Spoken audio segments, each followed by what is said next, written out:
apa namanya tutorial bagaimana cara olah data statistik. Jadi teman-teman nggak ada alasan misalnya Pak saya lupa, Pak saya nggak ngerjain karena bingung dan seterusnya. Jadi teman-teman nanti di setiap sesinya saya akan memberikan video recording terkait bagaimana tutorial olah data menggunakan aplikasi SPSS. Gitu ya. Jadi saya akan share di grup setelah nanti saya upload di YouTube gitu ya video recordingnya. Nah, kemudian mohon maaf minggu kemarin saya berhalangan hadir. Sebetulnya minggu kemarin juga belum ke apa namanya penggunaan aplikasi software SPSS ya teman-teman ataupun statistik lainnya karena masih ini ya pengenalan saja terkait dengan kontrak kuliah ataupun dengan ini apa namanya mekanisme perkuliahan sekarang yang 70% onsite gitu aja sih. Nah, kemudian di dalam mata kuliah Applikom Statistik ini, teman-teman, nanti karena kita hanya 2 SKS, jadi kita itu hanya fokus pada bagaimana pengerjaan di dalam olah data statistik aja. Untuk misalnya pemahaman materi, konsep, teori, dan seterusnya, saya anggap kalian sudah selesai di mata kuliah Statistik Ekonomi dan Bisnis. Udah ngambil semua kan? Pada lulus kan? Kalau nggak lulus masih belum bisa harusnya ya lanjut ke Applikom Statistik karena kalian harus ngambil dulu mata kuliah Statistika Bisnis, baru kalian bisa mengambil Applikom Statistik gitu ya. Nah, kemudian saya nggak mau di mata kuliah saya ada yang mengulang. Itu intinya. Karena saya cek di daftar hadir ini, kalau saya lihat ada angkatan 21, 22, ya kan? Kalian angkatan berapa mayoritas? 24 kan? Atau ada yang 23? 24, 23 kalian? 24 kan? Nah, saya nggak mau ada yang mengulang. Oke, makanya saya berusaha maksimal terkait dengan apa namanya pembelajaran di dalam mata kuliah Aptikom Statistik ini. Kemudian, misalnya walaupun nanti ke depannya saya berhalangan hadir ataupun misalnya tidak sempat ke kampus dan seterusnya, saya pastikan akan membuat tutorial Aptikom Statistik di setiap sesinya dalam rupa video recording, gitu ya. Jadi teman-teman, saya harapkan ke depannya juga konsisten di dalam mengikuti perkuliahan ini. Terus eh, selanjutnya saya ingin menyampaikan juga kalau teman-teman ini ada yang nggak punya laptop nggak kira-kira teman-teman di rumahnya atau komputer? Ada nggak? Oke. Nah, kalau misalnya teman-teman ada yang nggak punya laptop atau nggak punya komputer di rumahnya, nah saya sarankan teman-teman nanti kan kita tuh pasti ada latihan soal atau tugas ya kan? Nah nggak mungkin teman-teman dalam waktu 1 jam 40 menit atau 2 SKS latihan soal ataupun tugas selesai di kampus, gitu ya. Pasti teman-teman bawa ke rumah juga. Nah di rumah di laptop ataupun di komputer kalian harus terinstall SPSS dan juga harus terinstall Microsoft Office. Apa aja tuh Microsoft Office? Excel, Word, PowerPoint, dan seterusnya.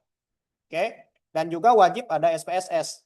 Sebetulnya software pengolahan data statistik itu bukan hanya SPSS, teman-teman, tapi ada banyak jenisnya.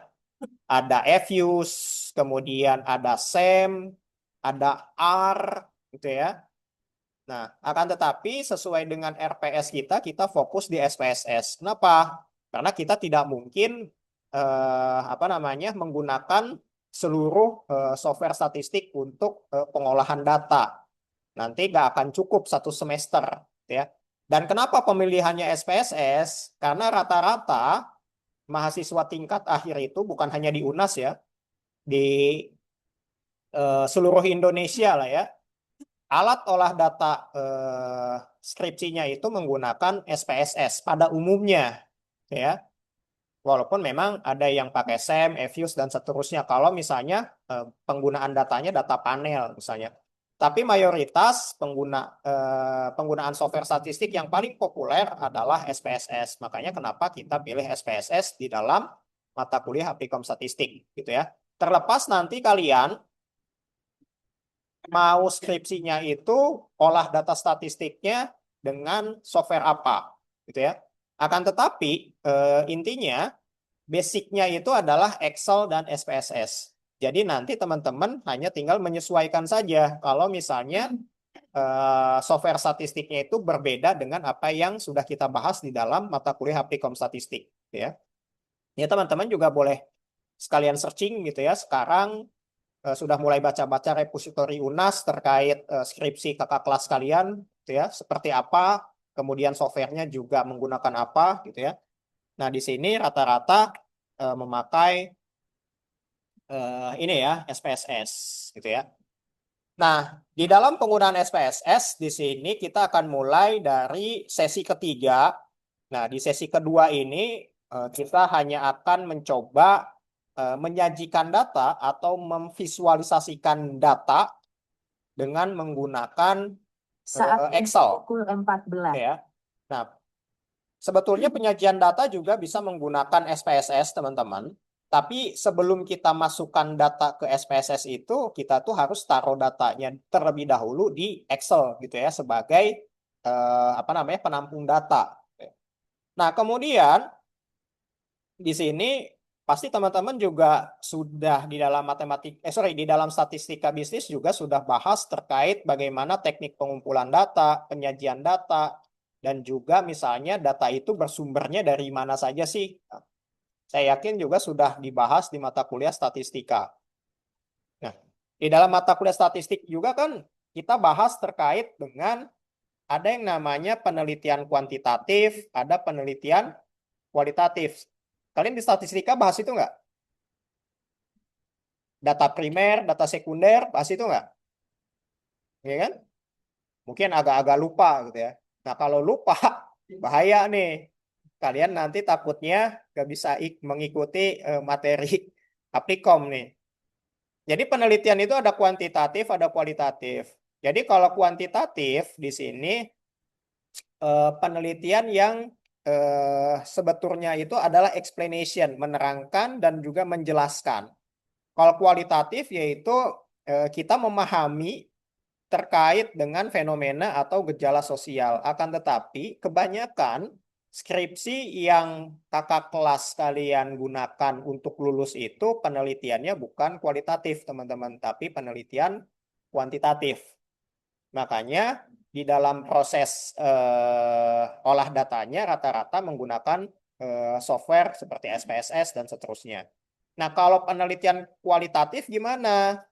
Kalau penelitian kualitatif, biasanya software olah datanya itu bukan SPSS, teman-teman, tapi NVivo biasanya.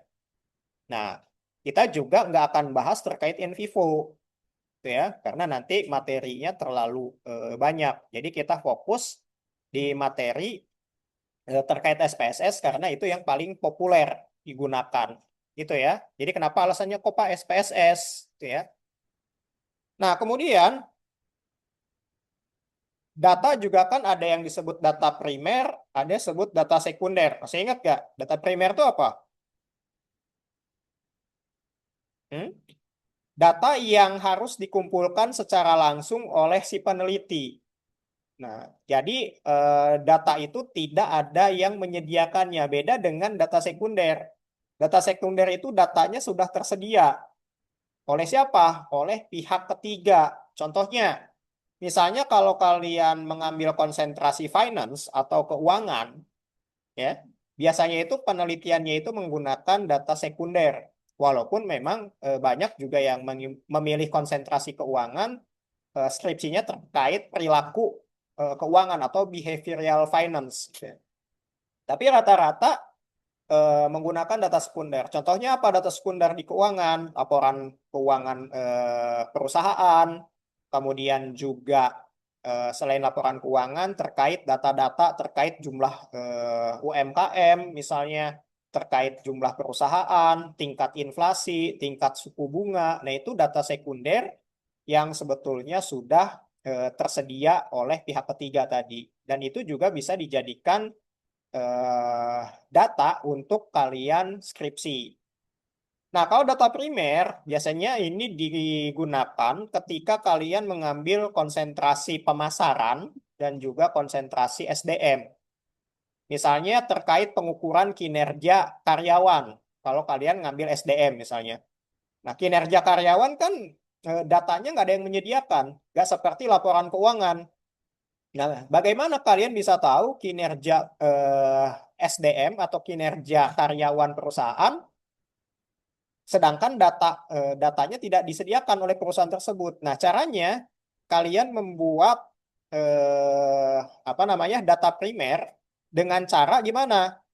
Caranya yaitu dengan cara membuat kuesioner ataupun dengan wawancara ataupun dengan cara observasi. Kalau pengujian lab di sini kita bukan jurusan ini ya, kita bukan jurusan eksak, jadi nggak ada pengujian laboratorium, gitu ya. Jadi kalau data primer ini sendiri, kalian harus membuat datanya sendiri, gitu ya, dengan cara teknik wawancara, observasi ataupun pembuatan kuesioner. Kemudian juga kalian kalau ngambil konsentrasi pemasaran, misalnya ingin meneliti terkait dengan kepuasan konsumen atau kepuasan pelanggan. Nah, ini juga datanya nggak ada, gitu ya. Bahkan si perusahaan juga nggak tahu apakah pelanggannya itu puas atau enggak terkait pemakaian produk yang dijualnya. Nah, biasanya itu ya kategori besarnya. Data primer itu biasanya banyak digunakan oleh konsentrasi pemasaran ataupun SDM. Kalau sekunder biasanya oleh konsentrasi finance. Tapi finance juga bisa menggunakan data primer ketika misalnya objek penelitiannya itu adalah terkait perilaku keuangan, gitu ya, ataupun literasi keuangan dan seterusnya, yang membutuhkan data primer di dalam sumber datanya, gitu ya.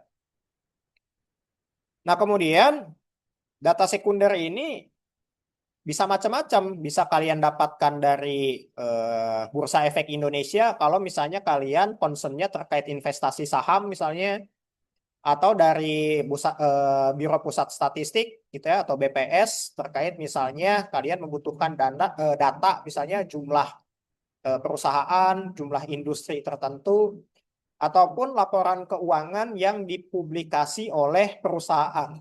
Nah, biasanya perusahaan yang sudah go public itu pasti ada embel-embelnya di belakangnya. TBK gitu ya.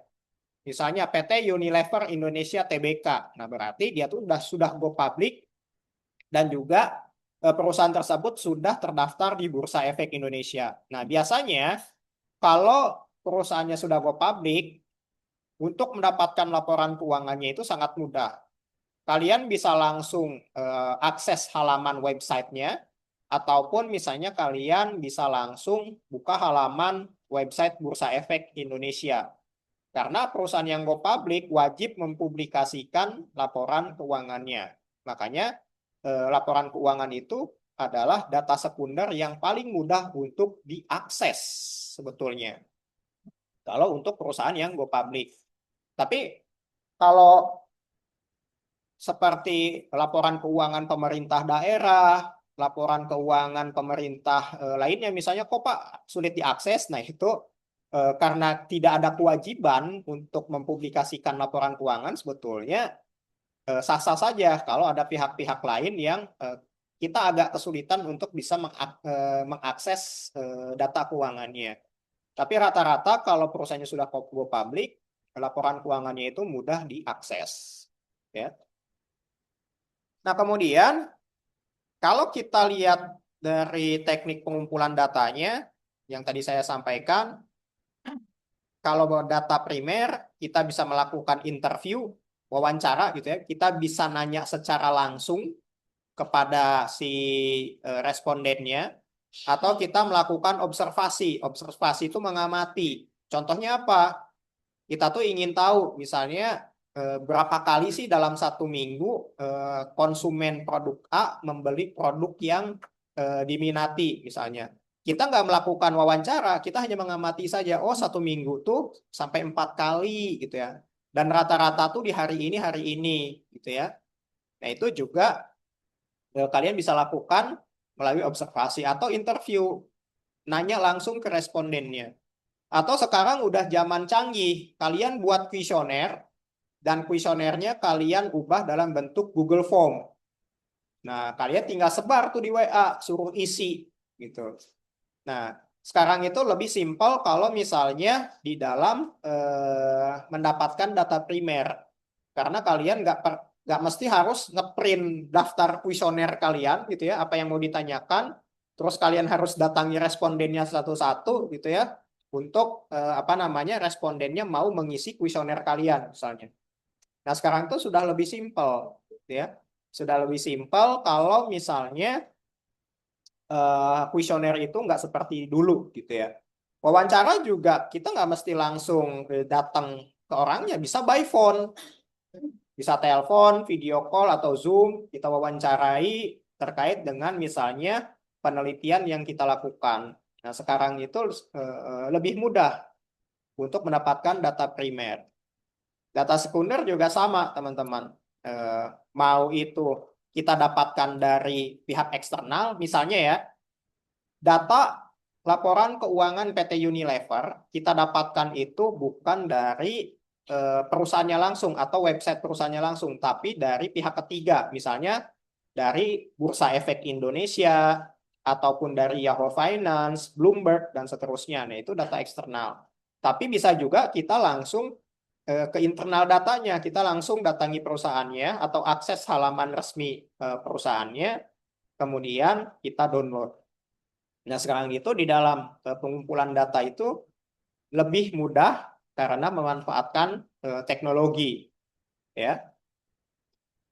Nah, kemudian di sini kalau kita lihat, teman-teman, kita nggak usah bahas terkait pengelompokan data ya. Ada data nominal, ordinal, interval, rasio. Saya yakin di statistika bisnis kalian kemarin sudah bahas gitu ya. Jadi kita nggak bahas secara konsep teorinya. Nah, kemudian di sini kita langsung ke pengolahan data, teman-teman. Jadi pengolahan data ini kalau kita lihat ada beberapa tahapan.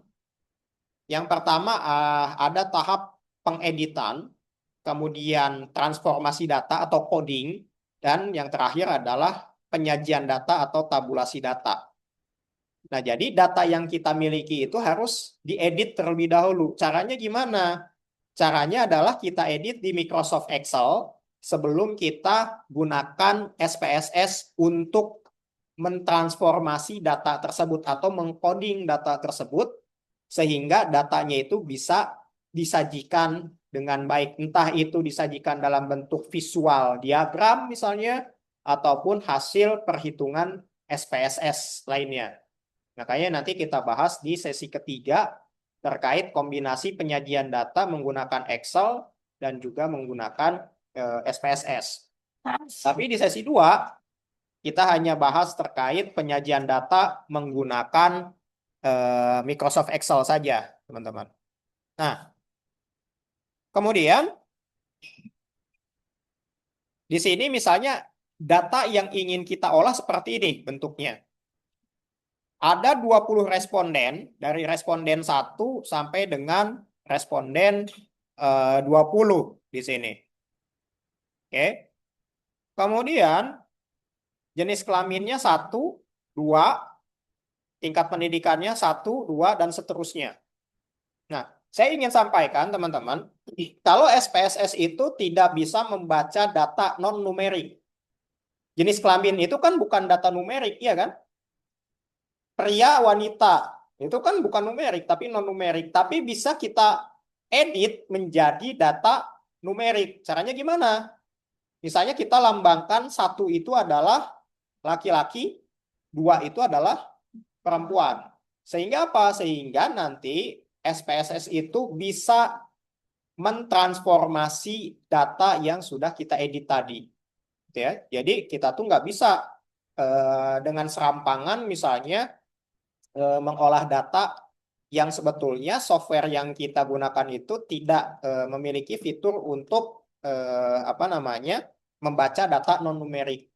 Yang bisa membaca data non numerik itu adalah in vivo, tapi penelitiannya lebih ke arah penelitian kualitatif, bukan penelitian kuantitatif, gitu ya. Kalau kita hubungkan dengan mata kuliah statistika ekonomi dan bisnis. Nah, tingkat pendidikan pun sama, gitu ya. Kan kalau di sini contohnya ada diploma, sarjana, magister, ya. Nah, di sini juga kita harus transformasi dulu atau kita harus edit yang tadinya data non numerik jadi data numerik, gitu ya. Misalnya diploma tuh jadi satu, sarjana tuh dua, magister tuh tiga. Nah, kalau pengalaman kerja itu sudah data numerik. Kemudian juga kompetensi profesional itu juga sudah numerik. Kinerja guru juga sudah numerik. Jadi tidak usah di apa namanya kita edit. Tapi kinerja guru juga nilainya 55, 56 dan seterusnya. Awalnya itu adalah data non numerik, teman-teman. Akan tetapi di dalam pembuatan kuesioner data non numerik tadi diedit atau ditransformasi menjadi data numerik. Nah, nanti kita akan bahas di sesi ke-9 terkait uji instrumen yang terdiri dari uji validitas dan reliabilitas. Tapi itu nanti. Nah, jadi apa namanya? Ini adalah data yang akan kita nanti coba sajikan secara visual supaya lebih informatif. Nah, kalau dari data yang disajikan sekarang, kalian kan nggak dapat informasi apa-apa di sini kan? Kalian hanya tahu ada jenis kelamin, tingkat pendidikan, dan seterusnya. Di sini, kalau saya tanya, ada berapa sih jumlah perempuan dalam total responden di sini? Kalian bisa tahu nggak? Bisa tahu, tapi harus menghitung dulu, iya kan? Contohnya, oh perempuan tuh dua ya. Oh berarti ini ada satu, dua, tiga, empat, lima, enam, tujuh, delapan, sembilan. Oh ada 9 perempuan. Nah, kalau untuk 20 responden, mungkin kalian bisa dengan mudah menghitung. Tapi kebayang nggak kalau misalnya respondennya itu ratusan atau bahkan ribuan? Gimana kalian hitungnya? Apa harus satu-satu kayak tadi? Kan nggak. Makanya kita mencoba menggunakan Microsoft Excel, mengubah data hasil penelitian ini menjadi lebih informatif dan bisa dipakai sebagai alat pengambilan keputusan, gitu ya, terkait penelitian yang sudah dilakukan. Gitu ya. Caranya gimana? Nanti kita bahas. Oke, mungkin kita langsung ke olah data ini aja ya, Excel-nya. Nah, karena kita 1 jam 40 menit, teman-teman, kadang-kadang kan kalian 15 menit pertama itu nggak telat dulu gitu ya. Atau eh, biasanya itu yang kondusifnya itu kurang lebih hanya 1 jam gitu ya. Dan 1 jam ini eh, menurut saya agak kurang pas untuk misalnya menerangkan secara keseluruhan hasil analisis data. Nah, makanya kenapa saya membuat recording gitu ya. Jadi saya akan jelaskan dulu semua tutorialnya, kemudian nanti kalian latihan soal. Kalau misalnya waktunya masih cukup, kalian bisa mengerjakannya di kelas atau di lab. Tapi kalau nggak cukup, kalian bawa ke rumah, lanjutkan lagi di rumah. Jadi nanti di setiap sesi perkuliahan akan ada latihan soal olah data statistik. Itu ya. Makanya kalian saya wajibkan di laptopnya atau di komputernya di rumah harus ada SPSS. SPSS-nya juga usahakan yang terbaru atau minimal versi 22. Oke. Dan juga Microsoft Excel. Kemudian juga kalau yang nggak punya laptop ataupun nggak punya komputer atau laptop komputernya rusak, berarti harus ke warnet, gitu ya, ke warnet atau misalnya barengan ngerjainnya dengan temannya misalnya, karena rata-rata teman-teman yang mengulang aptikom itu adalah mahasiswa yang tidak mengerjakan tugas ataupun latihan soal. Rata-rata tuh seperti itu.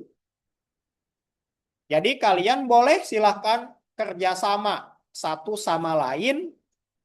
Saya tidak mengharamkan kalian kerjasama. Boleh misalnya kalian kerjasama di dalam mengerjakan tugas atau latihan soalnya. Karena nanti tugas dan latihan soalnya akan saya sedikit edit supaya nanti jawabannya berbeda satu sama lainnya. Gitu ya. Jadi silahkan kalian kerjasama kalau bingung. Biasanya kalau ngerjain sendirian itu bingung. Jadi saya halalkan kalian kerjasama, gak masalah. Gitu ya. Terus juga perhatikan deadline pengerjaan tugasnya. Jangan sampai melewati batas pengumpulan. Jadi gitu ya. Jadi intinya saya nggak mau di kelas ini ada yang mengulang statistik. Walaupun event nanti saya berhalangan hadir pun, saya akan tetap konsisten membuat video tutorialnya. Gitu ya. Oke. Kemudian kita lanjut aja ke olah data statistiknya, teman-teman. Yang kita mulai dengan penggunaan Excel. Oke. Sini misalnya, jadi ya. Misalnya kita ingin mengubah di sini ya. Mana tadi? Nah, latihan soalnya seperti ini misalnya. Misalnya kita ingin menganalisis pelanggan toko retail. Studi kasusnya itu kita ingin menganalisis pelanggan di toko retail. Misalnya di toko retail ini dari 20 responden ini dengan jenis kelamin laki-laki dan perempuan, produk yang dibelinya apa saja sih? Gitu ya. Di sini ada, yang dijualnya ada ya, teh botol sosro, ada Aqua, ada Coca-Cola. Kemudian di sini juga ada rentang umur dari si pelanggan tersebut. Kira-kira kalau umurnya 30-an lebih senang beli produk apa sih? Kemudian juga yang paling banyak dibeli itu produk yang mana? Terus laki-laki itu sebetulnya lebih senang minum apa sih? Apakah lebih senang minum Aqua, teh botol, atau Coca-Cola? Gitu ya.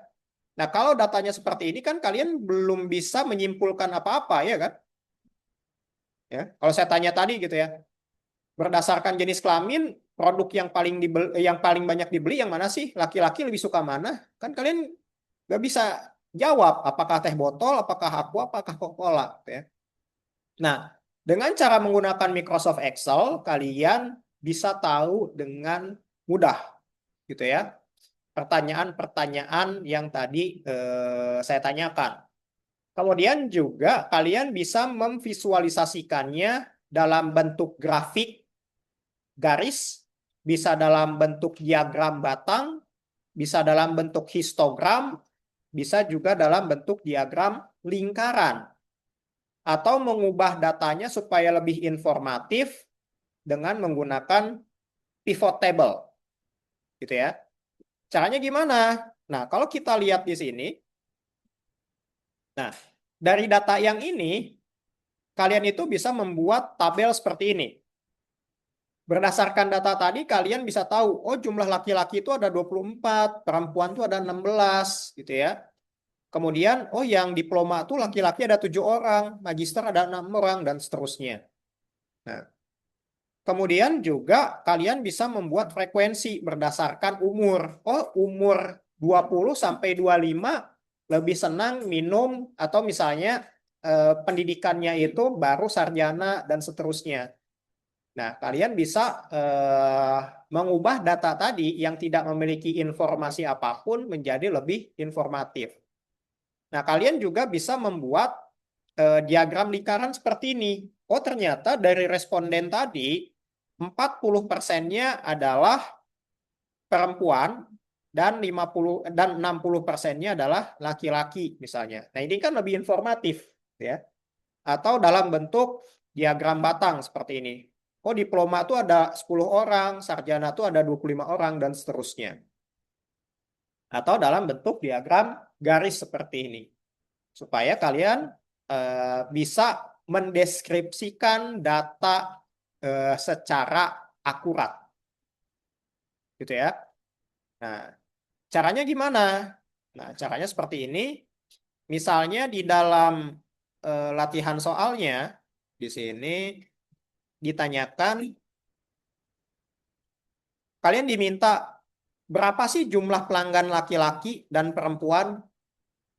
Nah, caranya ada. Dari ketiga produk, teh botol, Aqua, dan Coca-Cola, produk mana yang paling banyak dibeli? Nah, ini juga ada. Nanti kita bisa analisis. Nah, misalnya saya sudah buat data respondennya seperti ini. Saya sengaja hanya 8, supaya nanti yang 20 respondennya kalian bisa latihan secara mandiri. Di sini kalau kita lihat, data yang saya miliki adalah 8 orang responden yang terdiri dari Andi sampai dengan Hadi. Nah, jenis kelaminnya juga Andi laki-laki sampai dengan Gita perempuan misalnya. Nah, produk yang dibelinya di sini yaitu ada produk A, ada produk B, dan produk C. Umurnya 25, Andi 25 sampai dengan Hadi 29. Nah, saya ingin tanya berapa komposisi antara laki-laki dan perempuan, gitu ya. Nah, kalian kan nggak bisa jawab gitu ya. Terus juga produk yang paling banyak dibeli itu produk yang mana? Produk A kah, B kah, atau C kah? Kalau datanya sedikit gini, mungkin kalian masih bisa menghitung manual. Tapi kalau ratusan, belum tentu gitu ya. Kalau 20, belum tentu juga gitu ya. Karena effort juga ngitung satu-satu. Nah, kemudian misalnya dimintanya seperti ini. Di soal nomor 1, tampilkan jumlah responden berdasarkan jenis kelamin. Ya. Jadi di sini ada berapa orang sih yang berjenis kelamin perempuan dan juga ada berapa orang yang berjenis kelamin laki-laki. Dan siapa saja yang berjenis kelamin laki-laki dan siapa saja yang berjenis kelamin perempuan. Nah, kita langsung ke jawabannya di sini. Nah, bagaimana cara membuat tabel seperti ini? Kita jadi tahu nih, oh laki-laki itu jumlahnya ada 4. Yang termasuk laki-laki di sini ada Andi, Budi, Eko, Hadi, ya kan? Perempuan jumlahnya ada berapa? Ada 4 juga. Siapa aja? Citra, Dian, Vira, Gita. Gitu ya. Nah, kemudian cara membuat pivot tabel seperti ini supaya lebih informatif tadi, caranya gimana? Caranya, nah ini juga sebetulnya kalian bisa adjusting lagi ya. Dibagus-bagusin lah di adjusting gitu. Atau di customize gitu ya. Nah, seperti ini. Nah, oke.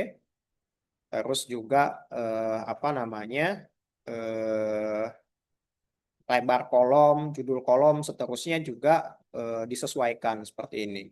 Ya kan? Jadi lebih informatif ya. Nah, caranya membuat pivot tabel seperti ini gimana? Nah, kita hanya tinggal menentukan, tadi kan di dalam soal nomor 1 itu menentukan responden berdasarkan jenis kelamin. Jadi respondennya siapa aja? Ini kan, Andi, Budi, Citra, sampai Hadi, ya kan? Jenis kelaminnya ini kan, laki-laki, perempuan, seterusnya. Caranya, yang pertama adalah kalian di menu Excel ini, di bagian pojok kiri atas ada sisipkan, atau kalau in English insert, tergantung laptop atau komputer yang kalian gunakan.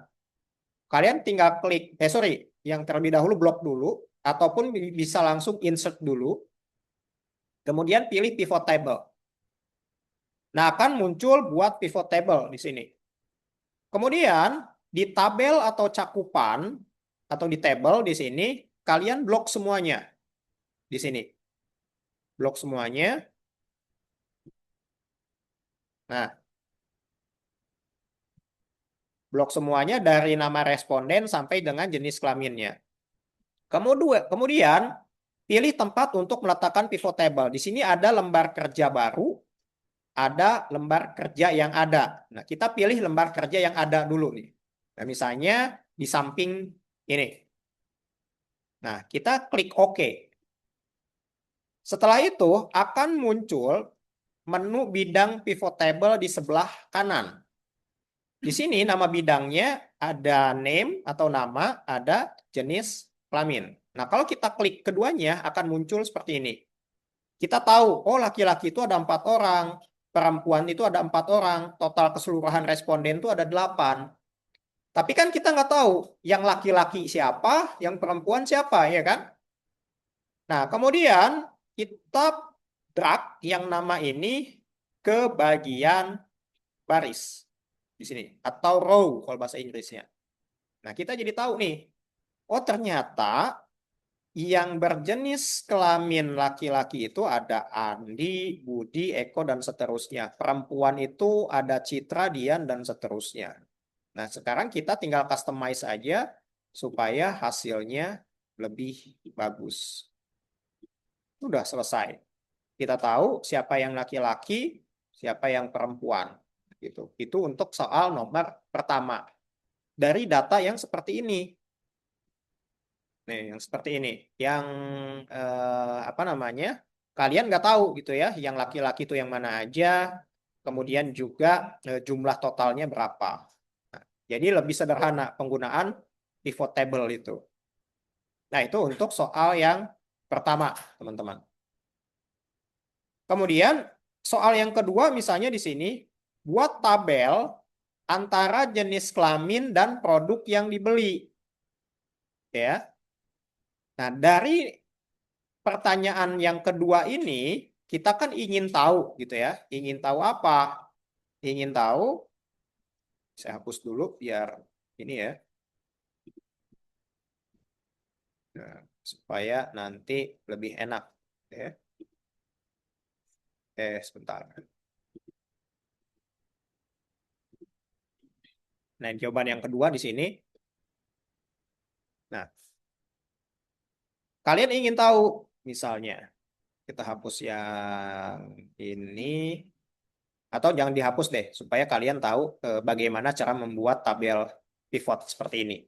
Nah, jadi di soal kedua tadi, kalian harus buat tabel jenis kelamin dengan produk yang dibeli. Nah, siapa aja sih? Andi itu membeli produk apa? Kalau di sini kan nama Andi, jenis kelamin laki-laki, produk yang dibeli A.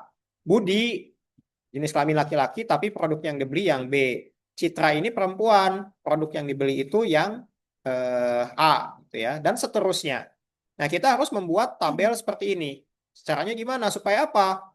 Supaya tahu gitu ya. Oh, yang jenis kelamin laki-laki itu ada Andi, Budi, Eko, dan Hadi. Oh, ternyata si Andi ini belinya produk A. Si Budi belinya produk B. Si Eko belinya produk B. Si Hadi belinya produk B. Berarti laki-laki itu nggak beli produk C gitu ya. Jadi si laki-laki itu sebetulnya nggak suka nih produk C gitu ya. Rata-rata belinya di B dan ada di A. Kalau perempuan kita lihat Citra beli di produk apa? A. Dian, C.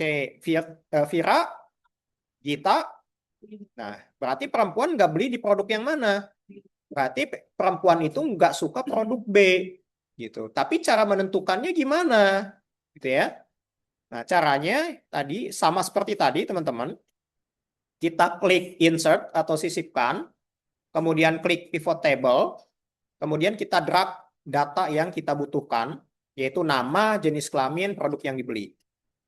Kemudian di sini di pilihan tempat untuk meletakkan pivot table. Di sini yang tadi kan di lembar kerja yang ada ya.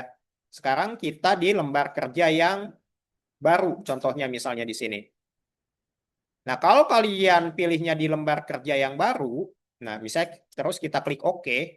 Nah, kalian di sheet yang baru, bukan di halaman yang tadi ada datanya, tapi langsung di halaman yang baru, gitu ya. Tergantung kalian mau pilih yang mana, gitu ya.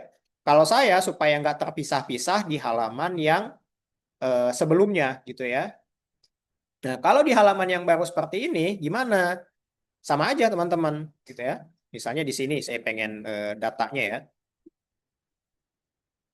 Datanya, kemudian saya klik name, jenis kelamin, kemudian produk yang dibeli di sini. Nah, yang jadi pertanyaan kan tadi mintanya adalah siapa saja sih yang membeli produk tertentu gitu ya. Nah, kita kan harus buat yang seperti ini, ya kan? Nah, laki-laki, Andi, dan seterusnya. Nah, kemudian kita pindahkan yang kolom name ini ke row atau baris bagian bawah di sini. Nah, kita tahu nih jumlah perempuan dan jumlah laki-laki berdasarkan namanya. Kemudian kita pindahkan produk yang dibeli ke bagian kolom di sini. Nah, kita sekarang jadi tahu siapa saja yang membeli produk tertentu. Nah, di sini kolom nilainya kita hapus karena tidak kita butuhkan atau kolom bidangnya. Sorry, bukan nilai. Sebentar. Nama, sorry. Namanya kalau yang di kolom ini total hitung dari nama, total hitung. Oh, bisa juga seperti ini, teman-teman. Ini juga lebih detail lagi. Nah, misalnya kita perbagus supaya lebih informatif. Saya. Nah,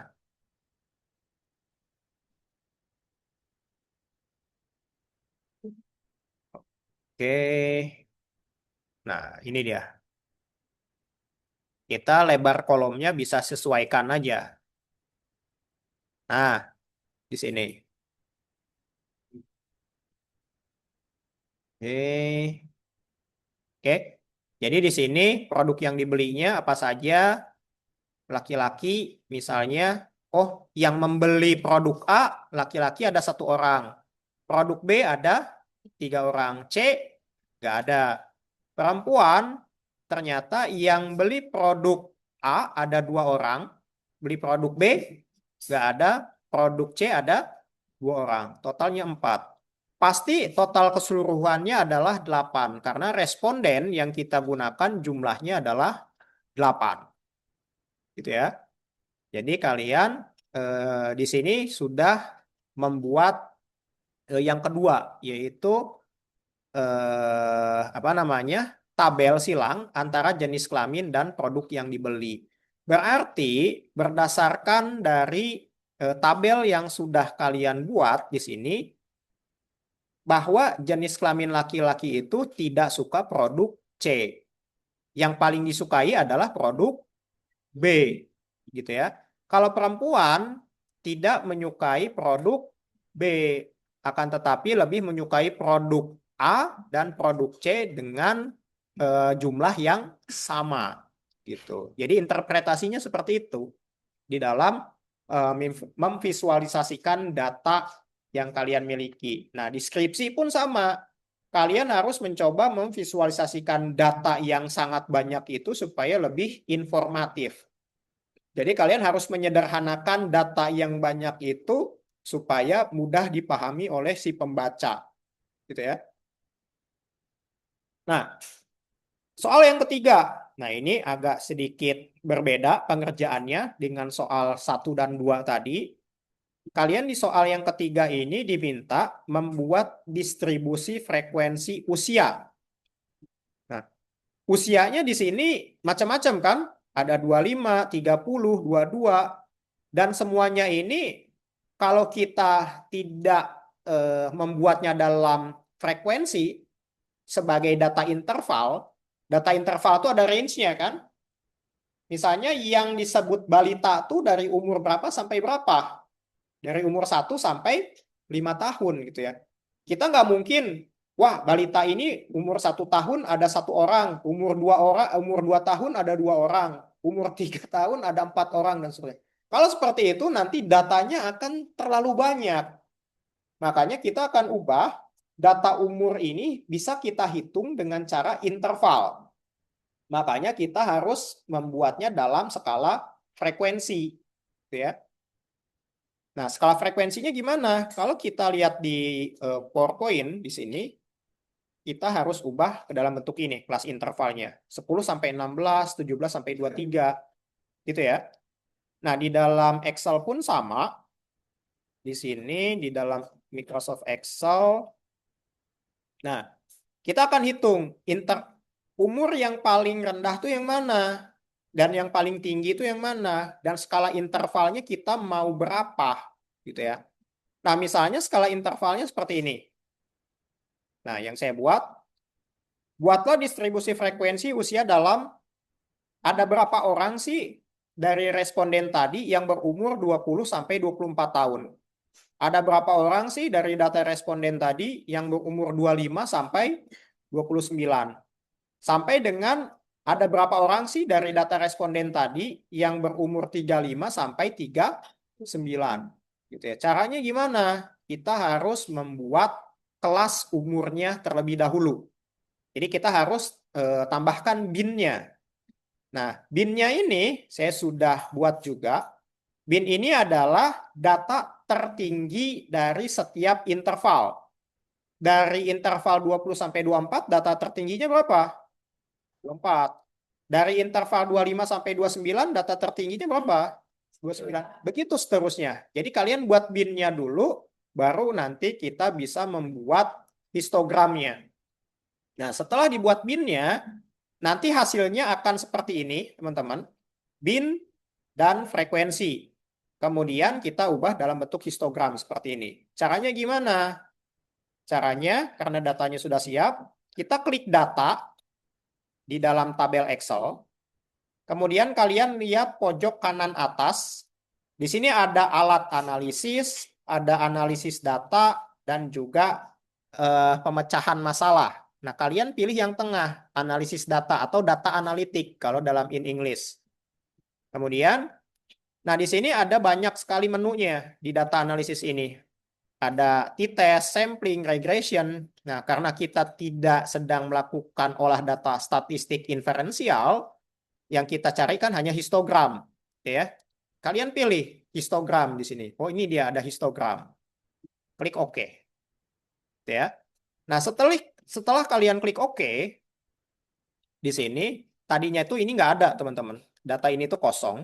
Nah, semuanya juga data ini tuh kosong. Ini juga kosong datanya. Di sini ada input range, ada bin range, sama output range, ya. Di histogram ini.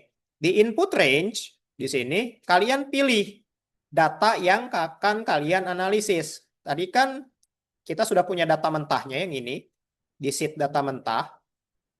Yang ingin kita analisis kan umur atau usia, ya. Nah, yang kita drag di sini adalah yang umurnya aja, teman-teman. Yang data numeriknya saja. Judul kolomnya yang berjudul umur jangan kita drag, nanti hasilnya error. Oke. Kemudian bin range-nya di sini kita input. Ini kan sudah kita buat tadi kan? Bin range yang ini kan? Kita drag lagi dari 24 sampai 39. Output range-nya kalian mau di mana? Gitu ya. Untuk hasil ini ya analisisnya. Kalau saya inginnya di halaman yang sama. Kalau tadi kan di halaman yang beda.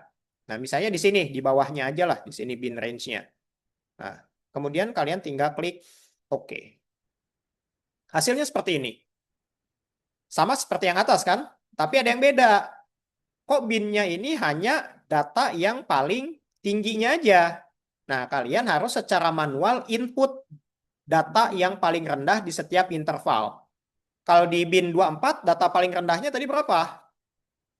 20. Kita tulis manual. Kalau di 29 berapa? 25. Gitu ya. Kita tulis manual juga. Di 34, 30. Kalau di 39, 35. Oke. Nah, datanya sudah lengkap. Frekuensinya. Langkah selanjutnya adalah kita harus membuat histogramnya. Nah, caranya kalian blok di sini semuanya, bin dan frekuensinya. Kemudian kalian pilih insert, kemudian pilih yang lambang diagram batang di sini. Nah, di sini kalian bisa customize, mau bentuk 2 dimensi kah, mau bentuk 3 dimensi kah. Kalau tadi saya 2 dimensi, misalnya sekarang saya pengennya 3 dimensi di sini. Nah, ini dia 3 dimensi, gitu ya. Nah, kalian frekuensinya tinggal ubah judulnya jadi histogram, gitu ya. Nah, sekarang kalian sudah tahu nih, di range 20 sampai 24 tuh jumlahnya ada berapa, 25, 29 tuh berapa, dan seterusnya. Kalian bisa membuat secara vertikal ataupun bisa membuatnya secara horizontal, tergantung kebutuhan kalian. Bisa 2 dimensi ataupun 3 dimensi. Gitu ya. Nah, itu untuk soal yang ketiga. Kalau yang keempat, gimana? Yang keempat itu kalian diminta memvisualisasikan distribusi jenis kelamin di sini. Memvisualisasikan jenis kelaminnya dengan cara membuat diagram lingkaran. Kalau tadi menggunakan distribusi frekuensi, sekarang diagram lingkaran. Kemudian yang dibutuhkannya juga hanya jenis kelamin. Nah, kemudian bagaimana cara mengubahnya seperti ini? Nah, data yang digunakan kan cuma cukup 2, teman-teman, atau 3 lah. Dari data tadi kan, nama, jenis kelamin, dan umur. Kita tinggal blok aja semuanya. Kemudian pilih insert, pilih pie chart atau diagram lingkaran di sini. Tinggal klik. Nah, kalian bisa mengadjust mau mau 3 dimensi seperti saya atau hanya 2 dimensi seperti ini. Bebas. Kalian juga bisa mengadjust lagi mau seperti ini, atau seperti ini. Bebas. Tergantung kebutuhan kalian. Nah, kalian nanti tinggal hanya ini saja. Nah, ubah judul diagramnya, gitu ya. Oke. Nah, itu untuk yang keempat. Kemudian untuk yang kelima, tampilkan distribusi usia dalam bentuk diagram batang. Ini bukan histogram ya, harusnya diagram batang di sini nih. Diagram batang, bentuknya itu usia. Oh, usia yang tadi. Yang sudah kita bentuk dalam histogram, tapi diminta untuk sekarang diagram batang. Nah, ini dia. Yang dibutuhkannya itu nama responden, jenis kelamin, dan usia. Kita blok semua. Nah, kalau contoh saya ini adalah secara vertikal, teman-teman. Coba kita nanti buat diagram batangnya secara horizontal. Nah, kita klik insert, kemudian pilih diagram batang, kemudian yang 2 dimensi aja, yang secara horizontal tapi. Nah, seperti ini. Oke. Kemudian untuk judul diagramnya kita ubah, judul bagannya. Jadi distribusi usia. Ini ya. Tergantung kebutuhan. Kalian butuh yang secara vertikal atau horizontal. Kalian juga bisa mengadjust. Tergantung kebutuhan. Mau yang mana. Oke. Nah, yang terakhir, kalian diminta untuk menampilkan tren usia, akan tetapi dengan menggunakan diagram garis. Caranya gimana? Oke, ini dia. Kalau saya seperti ini tadi, yang saya hasilkan, kalian tinggal drag semua, kemudian insert. Nah, saya pilih yang 2 dimensi, gitu ya. Nah, kalau 2 dimensi seperti ini hasilnya. Kalau tadi saya yang, 3 dimensi seperti ini hasilnya. Kalau tadi saya yang di awal 2 dimensi. Oke, ini cara visualisasi data menggunakan Microsoft Excel, teman-teman. Kira-kira ada yang tanyakan nggak terkait visualisasi data kita? Jadi kalau nanti kalian agak miss atau bingung tahapan-tahapan ininya ya, apa namanya? Tahapan-tahapan analisis datanya atau visualisasi datanya bisa nanti kalian ini buka lagi video recording yang nanti akan saya share. Oke, that's it teman-teman. Sampai sini ada yang tanyakan? Nah, kalau tidak, yang tadi saya sampaikan, saya sudah berikan latihan soal sesi 2 di LMS atau di web kuliah. Silahkan kalian cek. Kemudian deadline pengumpulannya juga sesuaikan dengan tanggal yang ada di dalam web kuliah. Soalnya sama, teman-teman, terkait visualisasi data. Akan tetapi di sini respondennya jumlahnya ada 20. Kalau tadi contoh soal, respondennya ada 8. Oke. Silakan kita sampai 15.10 kan. Kalau masih cukup kalian 20 menit, silakan langsung kumpulkan. Tapi kalau tidak cukup, silakan bawa pulang ke rumah untuk tugasnya atau latihan soalnya.